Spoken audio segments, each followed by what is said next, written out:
Hey guys, Bhash this side back with another video, and in this video we are going to talk about few questions which you might ask from the client, which will help you to close the client, right? So I'm not saying like if you ask these questions you are going to close the client 100%. It will make your job much easier, because these questions actually hold the client accountable. Like they're actually looking for the services which you offer, and they're actually struggling with like the problem which they're facing, which you solve as an agency owner, and they're actually looking for help, an agency to help them, right? So these are the questions I generally ask from the client when I actually hop on a Zoom with them. And not all the time I close the client, but yes, when I ask these questions, it makes the jobs even much easier, right? So again, guys, just for your information, I don't have any scripts. Literally everything when I hop on a Zoom, everything just comes straight from my heart, my mind, whatsoever I think about the client, according to the present situation of the client, the scenario I'm currently in. If he's giving me an objection, I try to handle that objection, right? And instead of like reading a script from my like side of the table and just uh, telling that to the client, right? It's not possible. And that's why I would also recommend you to stop using the scripts. If you're just new, just let it be out from your mind, your heart, just straight from out there, instead of like depending on scripts. Yeah, of course you can like write some objections down, like yeah, if he says this, just remember that yeah, I have to handle that objection like by saying this, simple as that, right? So guys, these are the few questions I have like written down for you. So let me real quick tell you those questions up, and yeah guys, that's the video is all about, right? So let me, yeah, here's the first one. And the first one is all about, may I know a little bit about your business? I know you own a solar company in Texas, but hearing from you would be good. So I'm like specifically talking about solar companies because that's my niche. You can just change your niche according to like your niche, your industry, right? So I know he owns a solar company, my prospect owns solar company, and I know he's selling in Texas. I have a few information about him, but if he would tell me from his own mouth, like about like what he do, which states does he sell in, how's his business doing as of now, then I would understand even much more better, right? So this is the like one of the questions you can ask, like, hey John, may I know like a little bit about your business? I know you actually own a solar company in Texas, but hearing from you would be good. Then he will say, yeah, for sure. So I own a solar company in Texas. We have like this many people under me who is working with a company.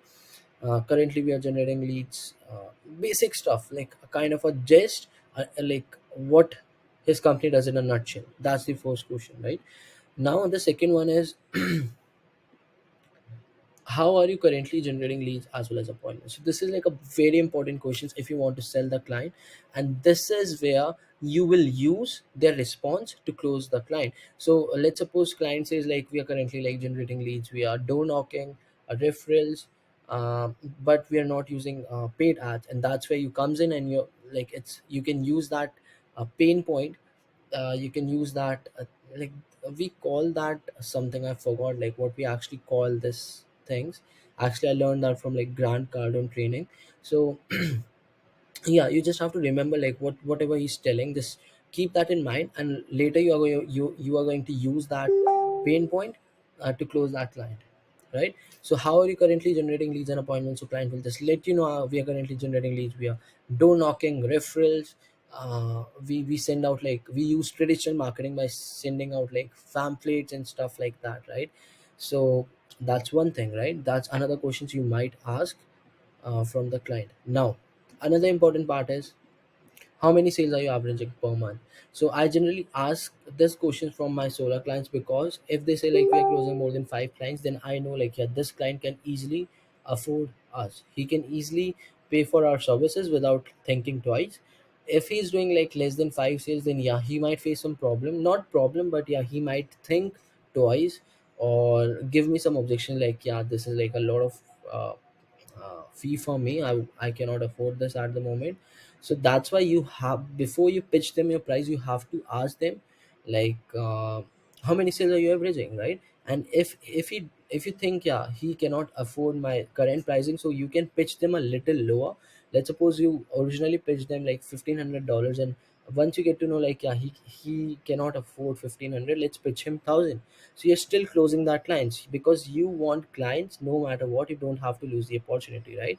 So that's why you can ask one of these questions, and like literally this one, to actually see if your client can actually afford you or not, right? So this one as well as this one, let me see. Yeah, here it is. So this one as well as this one is common, right? So this question is all about the closing ratio, right? So you can see here it's also for the closing ratio, or as well as here is also about the closing ratio. So what we are doing here is, so we are going to ask client like, what's your closing ratio? So he will say like, from 50 leads I can convert like 5 to 10% of that, right? So yeah, after that what we are going to say is like, let's assume if we as an agency send you over or generate 50 qualified leads for you in a month, how many do you think you can actually convert into sales? You're asking this question because you want your clients to actually get results, the ROI, so that your clients stay with you for a long time of period, right? So let's suppose if your client says like, from 50 leads I'm going to convert, let's say, 2 or 3 sales. So actually your client is making the money back, and he's going to stay with you uh, for the time he's getting the ROI from his services. Simple as that. So this is the questions you have to ask related to the closing ratio, right? So one last thing is, let me yeah, here it is. So, what are you currently struggling with in terms of acquiring new sales? So, literally, this is the main questions which you have to focus much more on, because here he's literally going to tell you like what he's currently struggling with. Like he can say like, we tried running ads but we never got in results. We invested $5,000, we never got like anything in return, like no ROI, no nothing, right? So these are few of the pain points you can like just keep in your mind. Remember these pain points, and in the end you are going to like pitch them by like making a pitch according to these pain points. And these are the questions I generally do ask on every single Zoom I hop on with the client, right? So yeah guys, I think these are the questions. Again I request you guys, just a humble request, if you're liking my videos, if you're getting value, just do subscribe, like the video, drop your comments, drop some feedback, drop some new topics on which I can create the videos on. And yeah guys, just subscribe, and guys, most importantly, close some clients, right? That's why you're here. If you're getting value, just close clients, guys. Just implement the stuff which I'm telling, and I'm pretty much sure you will be getting results out of it, right? So again, guys, Bhavish this side, back with another video. And yeah, guys, let's conclude the video, and I'll be back with more videos for you guys next week, right? Have a good day.